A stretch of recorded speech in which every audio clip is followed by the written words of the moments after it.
나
마지막 주일입니다. 다 같이 신령과 진정으로 주일 예배를 드리겠습니다. 기도하겠습니다. 우리의 삶을 주관하시고 인도해 주시는 하나님 아버지, 오늘도 이렇게 모여서 하나님께 예배할 수 있도록 인도해 주심을 감사드립니다. 우리 예배를 통해서 오직 하나님만 영광을 받으시고 우리 예배를 통해서 오직 하나님만 높임 받으시기를 원합니다. 우리의 예배와 모든 것을 인도하시는 하나님, 우리의 모든 죄와 허물을 주님께서 다 짊어지시고 우리를 사하시며 우리를 정결케 하시고 온전케 하시며 하나님의 자녀로서의 축복을 누리게 해 주시는 것을 믿습니다.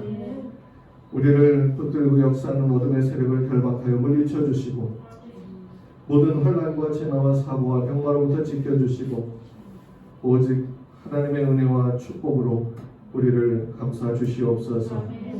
이 자리에 하나님 임재하시고 하나님의 마음을 우리에게 알게 하시며 하나님의 은혜로 우리를 변화시켜 주시옵소서.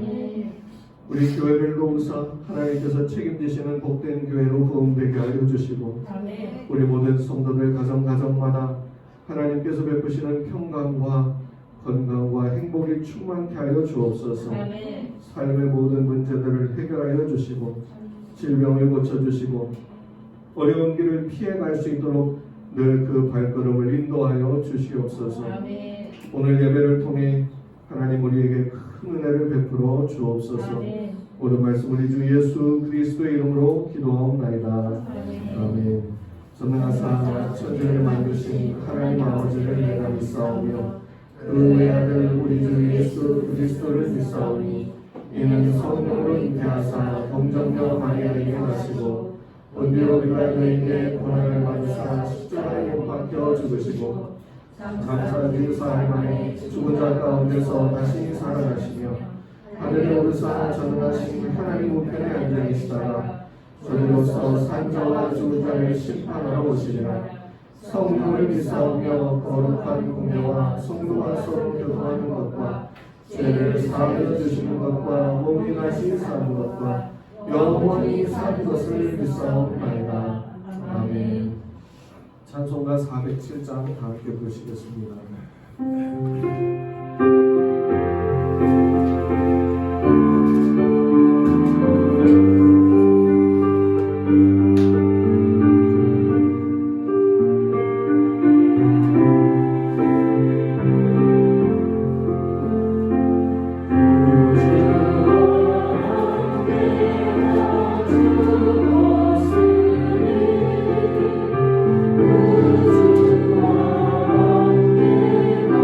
So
영원히 찬양을 받으실 하늘에 계신 우리들의 아버지 하나님, 주님 앞에 경배와 찬양을 드립니다. 우리들의 찬양을 받아 주시옵소서. 우리의 모든 죄와 허물을 주님의 보혈로 씻어주시고 성령께서 임재하시고 역사해 주옵소서. 오늘도 우리에게 구원과 치유와 회복과 능력과 기적과 영광으로 충만케 하옵소서. 예수님의 이름으로 기도드립니다. 아멘. 자리에 앉아주시기 바랍니다. 오늘 우리에게 주시는 하나님의 말씀은 사사기 20장 1절부터 10절까지입니다. 사사기 20장 1절부터 10절까지입니다. 구약성경 495쪽입니다.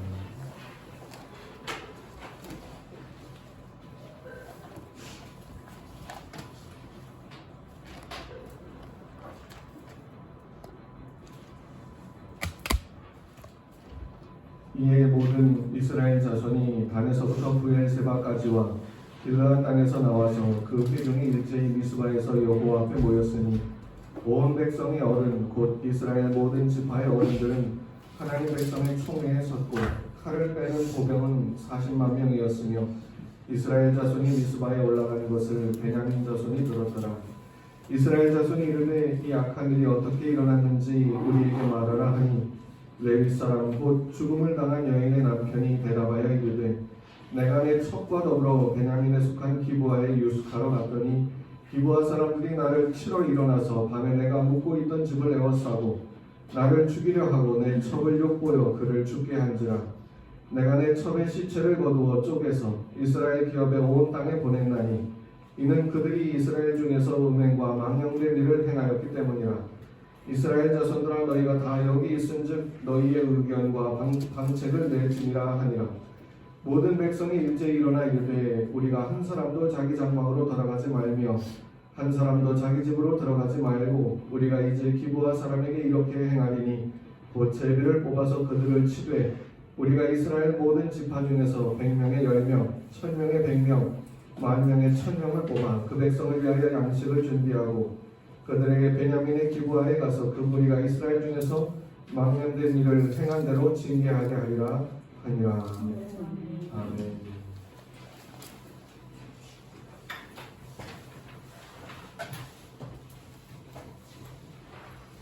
오늘도 예배에 참여하신 모든 분들에게 하나님의 은혜가 함께하시기를 축복합니다. 옆에 있는 분들과 인사하면 좋겠습니다. 잘 오셨습니다. 아버지 인사하겠습니다. 하나님의 은혜를 주십니다. 하나님의 은혜를 주십니다. 감사합니다. 사람은 누구도 자기 얼굴을 스스로 직접 볼 수는 없지요. 뭔가를 비춰서 보든지 아니면 누가 알려줘서 이야기를 해줘야 자기 얼굴이 어떠한지 뭐가 묻어있는지 이런 것을 알 수가 있습니다.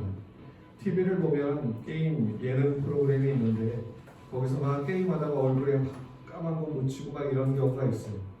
근데 정작 본인은 몰라요. 자기는 모르고 옆에 있는 사람들이 보면서 막 웃지요. 얼굴에 뭐가 묻었다고. 근데 정작 본인은 옆에 있는 사람이 웃고 얘기를 해주니까 알게 됩니다.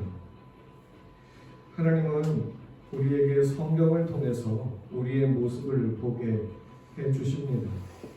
성경이 아니면 우리가 우리의 모습을 온전히 제대로 보지를 못하기 때문에 하나님의 말씀은 거울과 같아서 우리는 이 말씀을 통해서 우리의 모습을 보고 우리에게 필요한 것이 진짜 필요하고 진짜 있어야 될 것이 무엇인지를 비로소 알게 되지요. 우리가 사사기를 계속 보고 있어요. 사사기를 통해서 하나님께서 우리에게 보여주고자 하시는 것은 우리의 민낯입니다. 하나님 없이 살아가는 백성들의 모습, 하나님 없이 살아가는 사람들의 모습, 그것을 그냥 있는 그대로 보여주는 책이 바로 사사기예요. 사사기에서 끊임없이 반복되어서 나오는 한 구절이 있어요. 그때는 왕이 없어서 사람들이 다 자기가 원하는 대로 자기 마음대로 행했더라. 이게 무슨 말입니까? 왕 대신 하나님의 말씀을 거울 삼아 보지 않고 그냥 자기 살고 싶은 대로 다 살았다. 이것이 사사기의 내용이지요. 지난주와 오늘 보는 말씀들은 특별히 사사들이 없이 살아가는 그 이스라엘 백성들의 모습, 하나님의 부르심을 받은 사사도 없이 살아가는 그 백성들이 진짜 어떻게 살아가고 있는지 그거를 보여주고 있어요. 17장과 18장에서는 미가라고 하는 사람을 통해서 그 백성의 모습 있는 그대로 보여주셨다면 오늘 우리가 읽은 19장, 20장, 21장 여기에서는 한 레위인을 통해서 이스라엘 지파 전체가 어떻게 살아가고 있는지 그들이 하나님 앞에 실질적으로 어떤 모습인지를 보여주고 있지요. 일단 성경이 말해주는 이야기를 조금 정리하면 이렇습니다. 어떤 레위 사람이 첩을 얻었어요. 그런데 그 첩이 도망을 갔지요. 그래서 그 사람을 데리러 나갑니다. 그래서 찾아가지고 그 사람의 친정집에 잠깐 들러요. 들렀다가 그리고 이제 다시 집으로 돌아오는데 너무 밤이 늦어가지고 집으로 한 번에 돌아오지를 못해서 어디 중간에 어디 들러서 거기서 유숙을 해야 되는데 그곳이 이방인의 땅이었어요. 그래서 이 레위인이 여기 이방인의 땅에서 머무는 것보다 우리 민족, 우리 지파들이 사는 곳에 가서 머물자. 이 근처에 베냐민 지파 기브아 사람들이 있는 데가 가까운 데 있으니 거기로 가자. 그래서 거기로 갑니다. 레위 사람이니까 하나님의 성전에서 성막에서 봉사하는 사람이잖아요. 적어도 다른 사람들보다 하나님을 더 잘 믿어야 되는 사람인데 이 사람이 하는 걸 보십시오. 가는데 그곳에서 좀 하룻밤을 유숙하려고 했는데 아무도 맞아주는 사람이 없어요. 근데 한 노인이 마침 이 사람을 집에 맞아들여줘서 그 집으로 들어가서 이제 하루를 쉬게 됩니다. 그런데 한밤중이 됐을 때 그곳에 있던 한 불량배 깡패, 이런 안 좋은 사람들이 그 집을 들어옵니다. 문을 두드려요. 아까 이 집에 손님들이 온 걸 봤는데 그 사람을 내놔라. 그 사람들을 내놓으라고 하는 것은 성적으로 어떻게 하겠다는 이야기예요. 그러니까 그 노인이 차마 이 온 레위인을 내어주지는 못하고 자기의 딸과 그 레위인의 첩을 내어주면서 너희들이 하고 싶은 대로 해라. 그런 일이 벌어집니다. 그러니까 그 불량배들이 막 이 두 여인을 능욕하고 죽이지. 이런 일이 벌어지게 되니까 이 레위인이 화가 납니다. 그래서 그 자기의 죽은 첩을 데려다가 시체를 토막을 내가지고 각 지파에게 보냈어요. 엄청나게 잔인한 일이 지금 벌어지고 있는 거예요. 이거 말도 안 되는 일들이 벌어지고 있죠. 이렇게 해서 사람들이 다 모였습니다. 각 지파에서 모든 사람들이 다 모였어요. 모여서 야, 왜 모이게 했냐? 이건 뭐냐? 우리한테 보낸 건. 그러니까 설명을 다 해주죠. 그러니까 이 이스라엘 지파 각 지파 사람들이 다 화가 났어요. 그리고는 야, 저 베냐민 지파 가만두면 안 되겠다. 그리고는 전쟁할 준비를 다 마치고 하나님께 물어봐요. 하나님, 나가서 전쟁해도 될까요? 누가 앞장서면 되겠습니까? 유다 지파가 먼저 나가서 싸우라.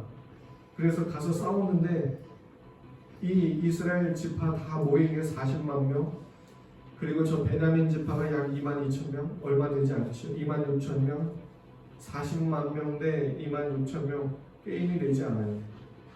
그런데 가서 베냐민 지파와 가서 싸우는데 졌습니다. 2만 명이 넘게 죽었어요. 하나님, 나가서 싸우라고 했는데 왜 졌습니까? 이번에 또 나가서 싸울까요? 그래, 나가서 싸워라. 그래서 나가서 베냐민 지파와 싸우는데 이번에도 또 18,000명이나 되는 사람들이 죽으면서 이스라엘 연합 지파 졌습니다. 하나님, 이번에 또 나가서 싸울까요? 나가지 말라고 하면 안 나갈게요. 이번엔 내가 이기게 해줄게. 그래서 나가서 싸웠는데 베냐민 지파 2만 5천 명이 죽었습니다. 그리고는 그 베냐민 지파에 약 17,000명 정도만 남고 다 죽어버리게 됐죠. 이것이 오늘 우리가 읽은 내용이에요. 그냥 이렇게만 나와 있어요. 이게 다예요.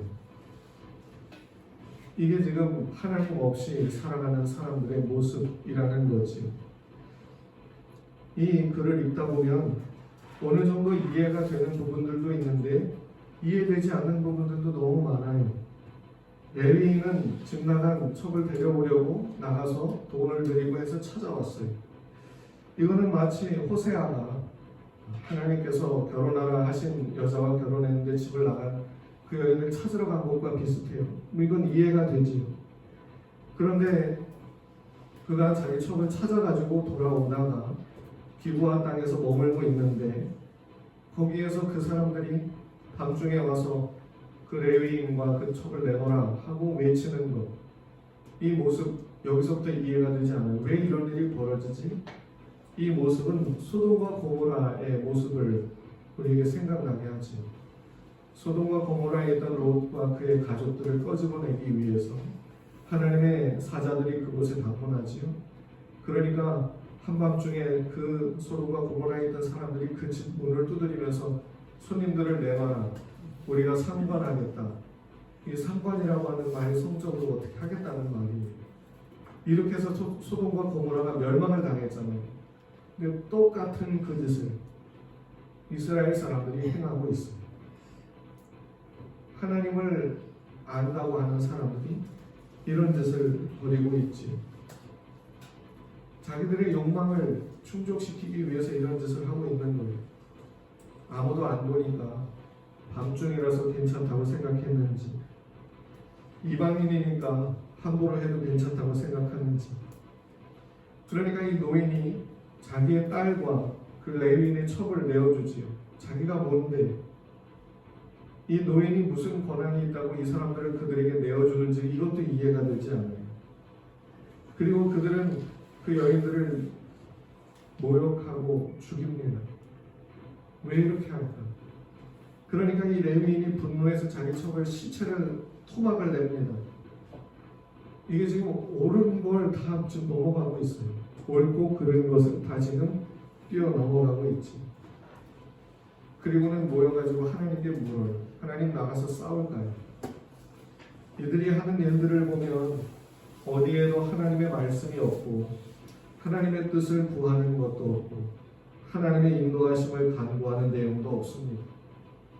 하나님 앞에 잘못을 뉘우치는 것도 없고 회개하는 것도 없고 하나님의 도와주심을 간구하는 내용도 없습니다. 그저 자기들이 하고 싶은 대로 막 살아요. 이스라엘 지파 사람들이 다 미스바에 모였습니다. 미스바에 모여서 이제 일을 바로잡겠다는 거지요. 레위인의 설명을 들은 각 지파 사람들은 이 일을 저지른 기브아 사람들, 베냐민 지파에 속한 사람들인데 그 베냐민 지파에 속한 그 사람들을 내놓으라고 베냐민 지파에 요구를 하지. 그런데 베냐민 지파에서 거절해요. 못 내놓겠다. 그들을 너희에게 내어줄 수가 없다. 왜 거절하는지도 모르겠어요. 잘못한 사람들 처벌받게 하면 되는데 내어놓지도 않아요. 아마 이런 느낌이었는지도 모르겠습니다. 이 사람들이 뭘 그렇게 잘못했다고. 다 그렇게 살고 있잖아. 다 이런 일을 저지르며 살고 있는데 왜 이 사람들만 죽어야 되지? 우리도 별반 다르지 않은데 우리한테 괜히 시비 거는 너희와 싸워야 되겠다. 아마 베냐민 지파는 이런 마음을 가졌는지도 모르겠습니다.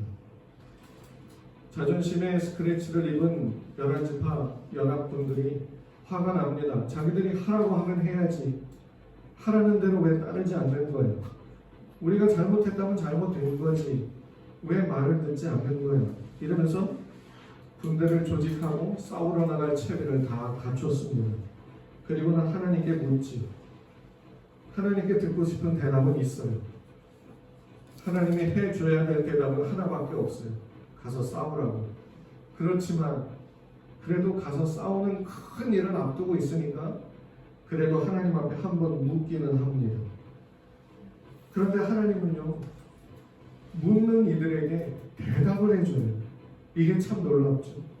묻는 그들에게 대답을 해줘요. 그래, 가서 싸워라. 누가 먼저 갈까요? 그래, 그럼 유다 지파가 먼저 가라. 근데 대패를 합니다. 아주 크게 패배했어요. 하나님 또 나가서 싸울까요?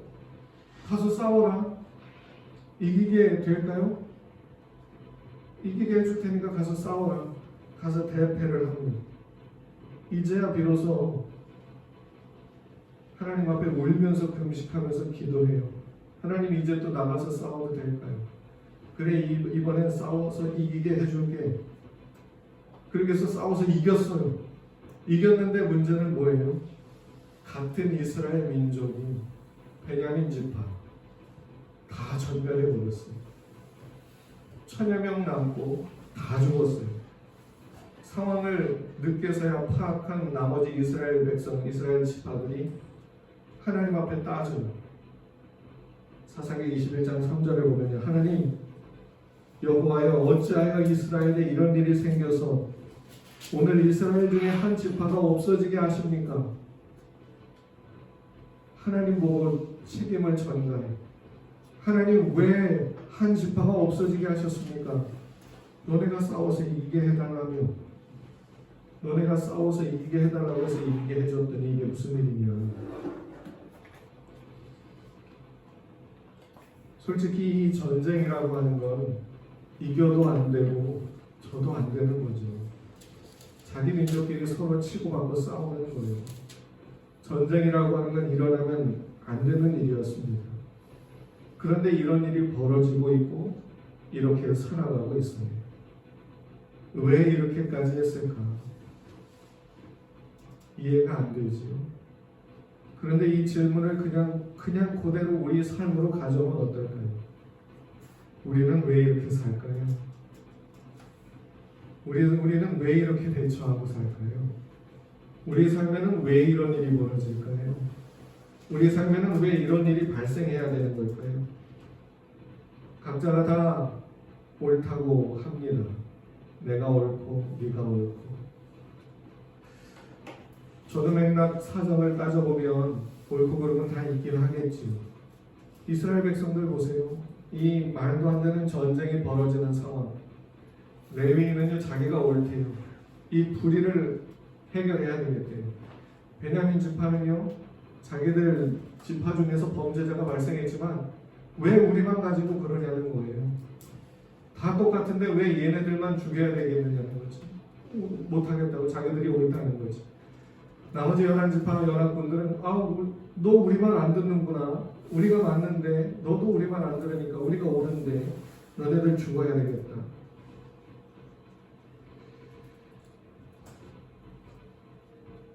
우리의 삶은 이렇게 흘러가는 것 같아요.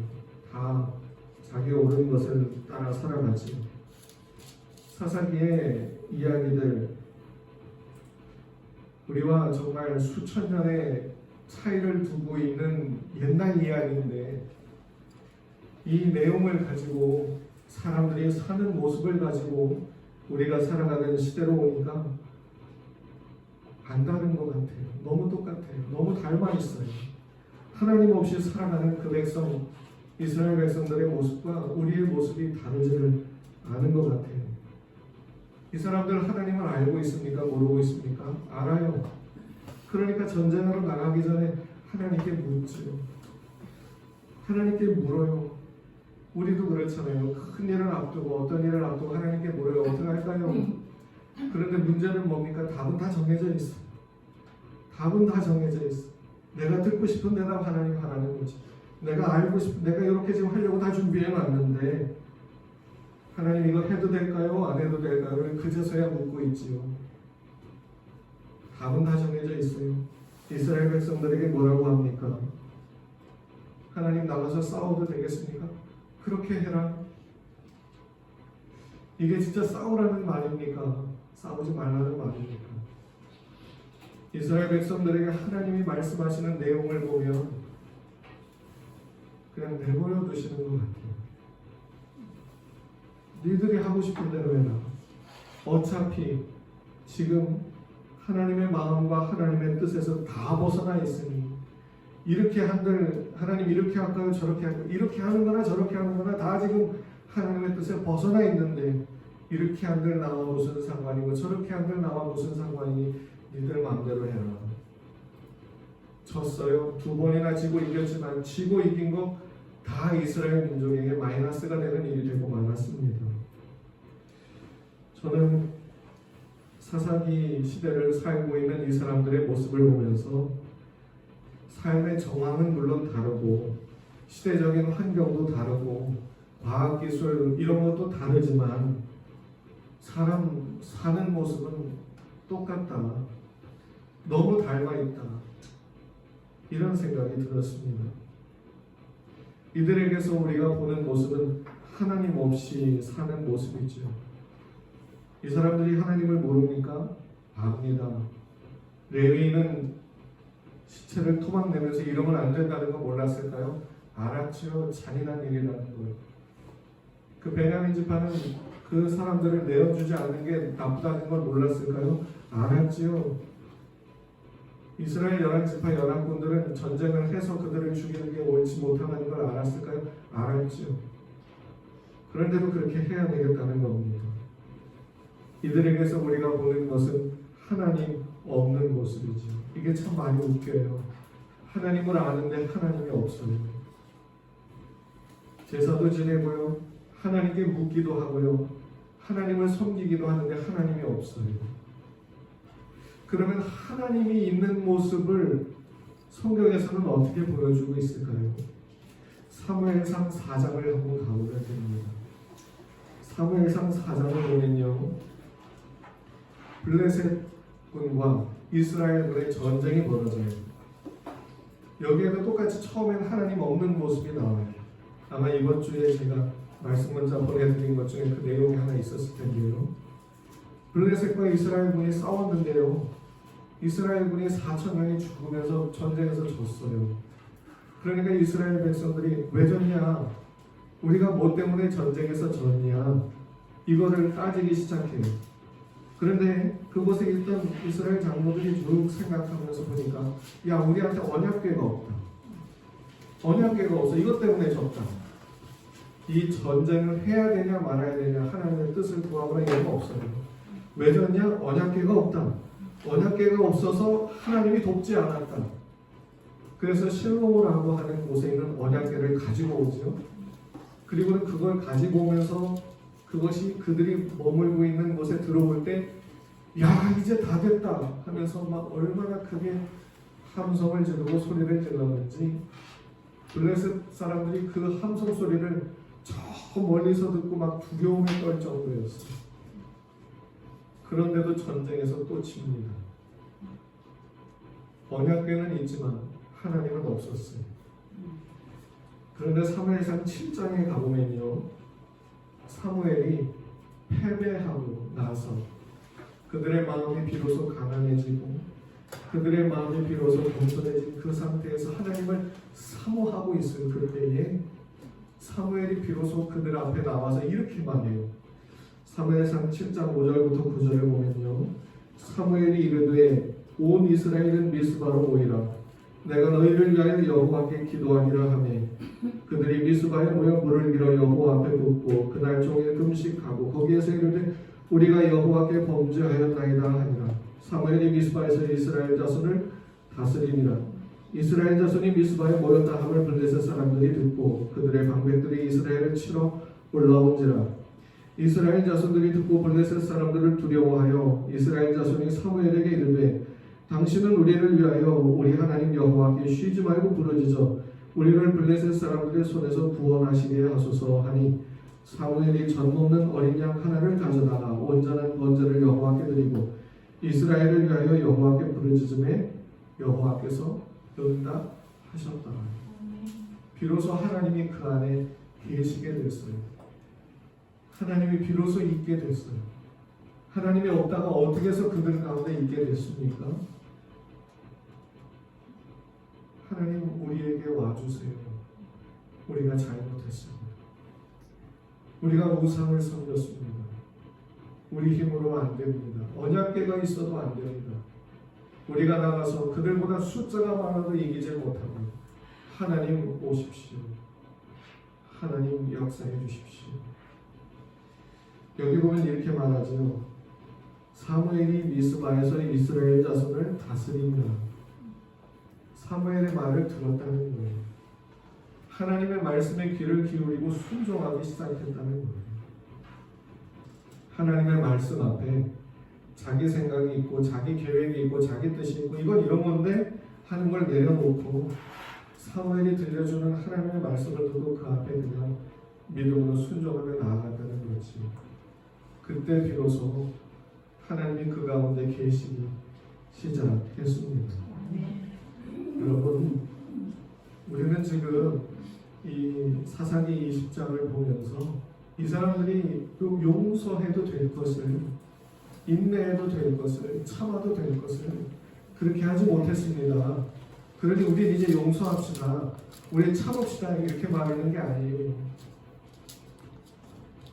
그들 가운데 하나님이 어떻게 역사하셨는지를 보셔야 돼요. 하나님 도와주세요. 이렇게 할 때 하나님이 그 가운데 비로소 계시게 되거든요. 여러분, 우리 힘으로 사랑하고 용서하고 하나님 뜻대로 해나가는 거 될까요? 안 될까요? 그렇게 해야 된다는 건 알아요. 이스라엘 백성들도 다 알고 있었어요. 우리도 다 알아요. 여기 그런 거 모르시는 분이 어디가 있겠어요? 싸우면 안 된다는 거 알아요. 미워하면 안 된다는 거 알아요. 용서해야 된다는 거 알아요. 기독교인이니까 사랑해야 된다는 거 알아요. 참아야 된다는 거 알아요. 하나님 말씀 뜻대로 행해야 된다는 거 알아요. 근데 그렇게 살아가 보려고 노력해 보셨잖아요. 어때요? 속만 터지지. 죄책감만 들지. 안 되기만 하지. 답답하지. 레위 사람이 몰라서, 이스라엘 백성들이 몰라서 그런 게 아닙니다. 아는데도 못하는 것. 그리고 그런 모습을 우리에게 보여주고 있어요. 그래서 하나님이 우리에게도 똑같이 말해요. 너희들도 못하잖아. 하나님의 선하신 말씀, 하나님의 율법은 선하다고 했잖아요. 율법 그 자체는 선하고 아름다운 거라고 했어요. 못 지켜서 무서울 뿐이지. 그러한 우리의 모습, 이스라엘 백성들이 어떻게 하나님이 그 가운데 있게 됐습니까? 하나님, 내 힘으로 안 됩니다. 하나님의 말씀을 우리에게 들려주시고 하나님이 우리 가운데 역사해 주십시오. 그럴 때 하나님이 그 가운데 임하게 됐지요. 여러분, 예수님께서 뭐라고 하셨냐면요, 애통하는 자에게 복이 있다고 했어요. 애통이 뭔지 아세요? 그냥 눈물이 막 줄줄 흘러도 그게 애통이 아니에요. 애통이 뭐냐면 심란한 거, 답답한 거, 속이 터지는 거예요. 미치겠는 거예요. 이게 애통이에요. 애통이라고 하는 원어가 지닌 의미는 이런 겁니다. 탄식하는 거예요. 눈물이 나올 수도 있고 안 나올 수도 있어요. 나올 수도 있고 안 나올 수도 있어요. 그런데 애통하는 자에게 위로가 있습니다. 하나님이 찾아오셔서 그를 위로하시고 보듬어 주시지. 우리의 한계, 우리의 죄에 묶여있는 그 모습, 그것을 보면서 야, 안 되는구나. 성도여도 안 되고, 집사여도 안 되고, 권사여도 안 되고, 장로여도 안 되고, 전도사여도 안 되고, 목사여도 안 되고, 이것 뒤에 호칭이 붙은 걸로 되는 게 아니구나. 하나님이 오늘도 값없이 나를 받아주시고, 값없이 오늘도 나를 용납해 주시고, 내게 은혜를 주셔야 내가 은혜 받고 하나님 안에서 평강을 누리는 거구나. 이것을 우리에게 가르쳐 주고 있습니다. 사사시대 사람들은 자기가 보기에 옳은 것을 따라갔던 시대였습니다. 기준은 항상 자기 자신이었지. 자기 자신을 드러내려고 애를 쓰잖아요. 지금도 다르지 않잖아요. 똑같잖아요. 항상 내가 옳다는 걸 이웃에게 확인받고 싶어하고 드러내려고 하지. 그런데 자기의 옳음을 드러내려고 하는 것이 어디로 가냐면 사욕과 도욕과 잔인한 모습으로 가요. 상대방에게, 사람들에게 무시무시한 모습으로 가야 비로소 나라고 하는 존재가 드러나게 되지. 이것은요, 지금 누구 몇 사람을 찍어서 얘기하는 게 아니라 이건 그냥 사람이 그렇다는 거예요. 어머니 뱃속에서 태어나는 모든 사람이 다 똑같다는 거예요. 누구 하나 예외 없이 다 그냥 그렇게 산다는 거예요.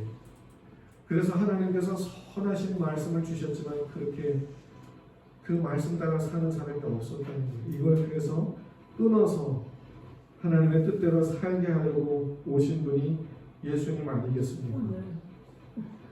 예수님의 삶의 모습을 보세요. 예수님도 똑같이 이 인간이 살고 있는 땅에 오셔서 사람들에게 말도 안 되는 모함, 말도 안 되는 욕을 먹으면서 십자가에서 죽었어요.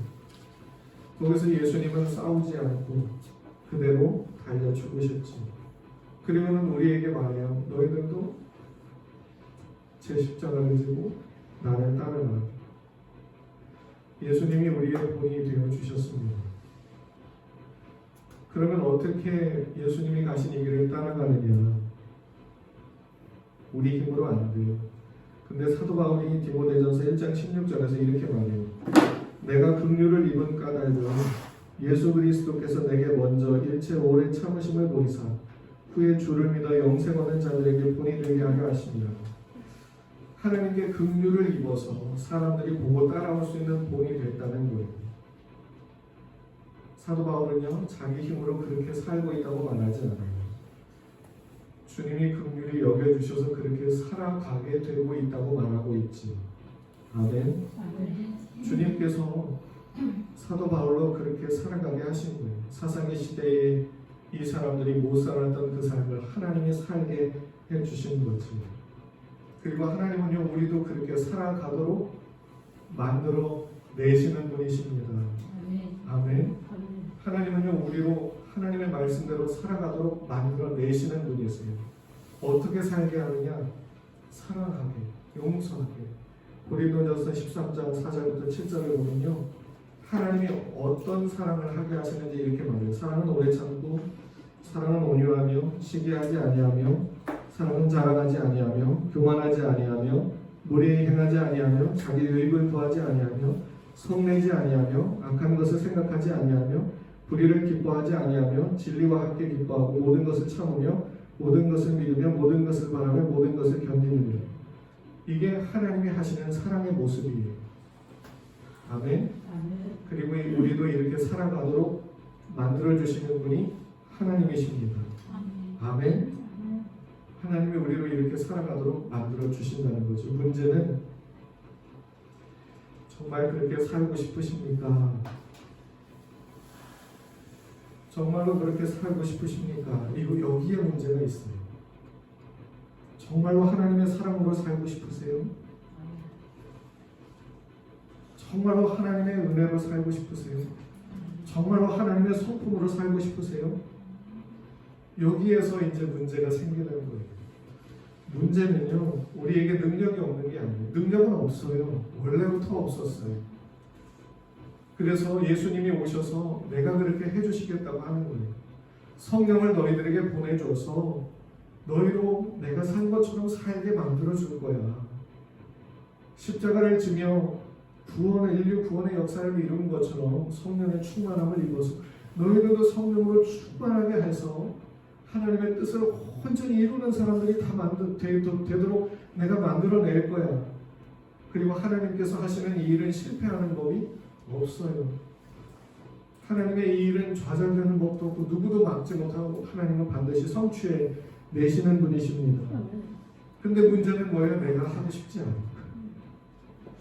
용서하고 싶으세요? 할 수 없는 게 문제가 아니라니까요. 용서하겠다고 하면 하나님은 그 마음을 주십니다. 사랑하겠다고 하면 하나님은 그 마음을 주십니다. 믿음으로 하나님을 온전히 섬기겠다고 하나님은 그 마음과 그 힘과 능력을 주십니다. 문제는 진짜 원하느냐는 거예요. 남편을 보면, 아내를 보면, 그 사람을 보면 화가 나. 나한테 그렇게 한 사람을 보면 열이 받아. 사랑하고 싶지가 않아. 용서하고 싶지가 않아. 그리고 이런 일 저런 일을 만날 때마다 그런 상황들이 되면 막 분이 나서 못 견디겠어. 근데 그러한 부분들 정말로 사랑하고 싶은 마음이 있느냐 그거지요. 레위 사람이 왜 그 기브온 사람들 막 베냐민 지파 사람들 왜 그렇게 막 화가 났어요? 용서하기 싫으니까. 열이 받은 거에 자존심의 스크래치를 입었겠지요. 왜 기브온 사람들은 한밤중에 그 집을 쳐들어가서 그런 일을 했습니까? 자기들의 욕망을 충족시키고 싶어서요. 그 욕망을 채우고 싶은 마음이, 그러면 안 된다는 마음을 이겨버린 거지. 왜 이스라엘 민족 지파, 11지파와 베냐민 지파가 서로 싸웁니까? 용서하고 싶지 않아요. 그냥 참고 싶지 않아요. 같이 함께 가고 싶지 않아요. 난 이렇게 하고 싶다는 거예요. 하나님의 뜻대로 살지 못하는 이스라엘 백성들, 그 이유와 원인이 어디에 있습니까? 그렇게 하고 싶지 않아서 그런 거지요. 우리도 살아가면서 그런 마음들이 들 때가 있습니다. 그때마다 하나님 앞에서 마음을 가졌고 하나님의 은혜를 구하시기를 바랍니다. 아멘. 그렇다고 해서 예수님처럼 살아가지는 못하겠지요. 우리가 살아갈 수 있는 사람의 분량이라고 하는 건 어쩌면 무관심, 멀리 떨어지는 것, 그게 최선일지도 모르겠습니다. 그런데 또 하나님께서 또 얼굴 보게 하시고 만나게 하시고 또 그런 상황들을 맞닥뜨리게 하실 때가 있어요. 그럴 때면 우리도 마음을 정리를 해야 되겠죠. 하나님, 내게 능력이 없는 것이 아니라 그렇게 하고 싶지가 않아요. 그런데 그렇게 사랑하는 것이 하나님의 뜻이니 내 안에 그렇게 하고 싶은 마음을 주십시오. 그렇게 나도 따라가기를 원합니다. 그렇게 기도하며 나가야 되지 않겠습니까? 2차 대전 독일의 그 포로로 붙잡혀가지고 수용소에서 잔인한 핍박을 받았던 사람들이 참 많지요. 그 중에 한 사람이 코리텐블룸이라고 하는 여인이 있었어요. 이분은 네덜란드 사람이고 유대인도 아니었는데 이 사람은 네덜란드 사람으로서 유대인들을 숨겨주고 도망가는 걸 도와주고 이런 일을 하다가 발각이 돼가지고 수용소에 들어간 사람이었어요. 가족이 다 감옥에 들어갔지. 근데 감옥에 들어갔는데 거기서 얼마나 정말 모진 고문을 핍박을 받았는지 자기 언니가 거기에서 한 간수에게 핍박을 받다가 이제 죽게 됐어요. 그리고 나서 전쟁이 끝나면서 이분은 풀려 살아서 나오게 됐지. 그래서 하나님의 은혜를 받아서 주는 나의 피난처라고 하는 책도 쓰고 많은 지역을 다니면서 하나님의 은혜와 사랑을 증거하고 복음을 전하는 이런 일을 했어요. 그런데 어느 날 교회를 다니면서 집회를 하는데 이번에는 독일에 있는 한 교회를 방문하게 됐어요. 거기서도 여느 때와 똑같이 하나님의 은혜와 사랑을 복음을 전하면서 집회를 했어요. 그런데 예배를 마치고 입구에 나가서 성도들과 악수를 하면서 인사를 하는데 이렇게 인사를 하다가 이렇게 둘러보니까 저 뒤에 한 사람이 한 남자가 서 있는 걸 봤어요. 보니까 누군지 딱 알겠는 거예요. 자기 언니를 죽게 만들었던 그 사람이었던 거예요. 이때부터 머리가 혼란스러워지기 시작했어요. 이분이 책에 쓴 내용을 보면 그 순간 내 심장은 얼어붙는 것 같았다. 나는 한마디로 하나님, 저 인간만은 용서할 수 없습니다 라고 말했다. 그 사람은 안 돼요. 딴 사람은 다 되지만 왜 자기 언니를 죽게 만들었거든. 그래서 안 된다는 거예요. 근데 하나님은 이 코리테금 여사의 마음속에 계속 용서해야지. 하나님 안 됩니다. 난 저 사람만큼은 안 되겠습니다. 내 가족한테, 내 언니한테 한 일이 있는데 그걸 아는데 내가 어떻게 용서해라. 못합니다. 저기서부터 이렇게 가까이 올 때까지 이 싸움이 앞에 있는 사람과 인사하면서 이게 지금 막 마음속에서 이 전쟁이 벌어지고 있습니다.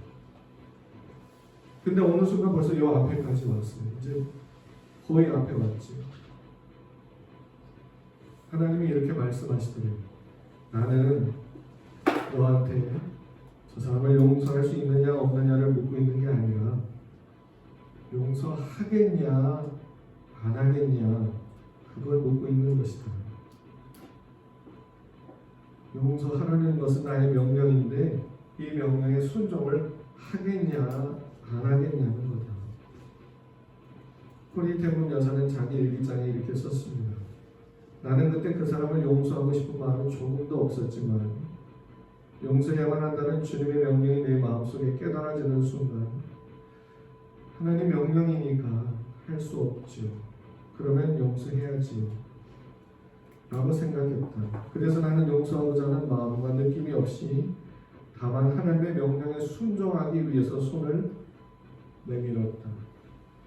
그런데 이상한 것은 내가 하나님의 명령에 순종하여 손을 내밀어 그를 안는 순간 주께서 내 마음속에 그를 진심으로 용서할 수 있는 마음을 부어 주셨다는 것이다.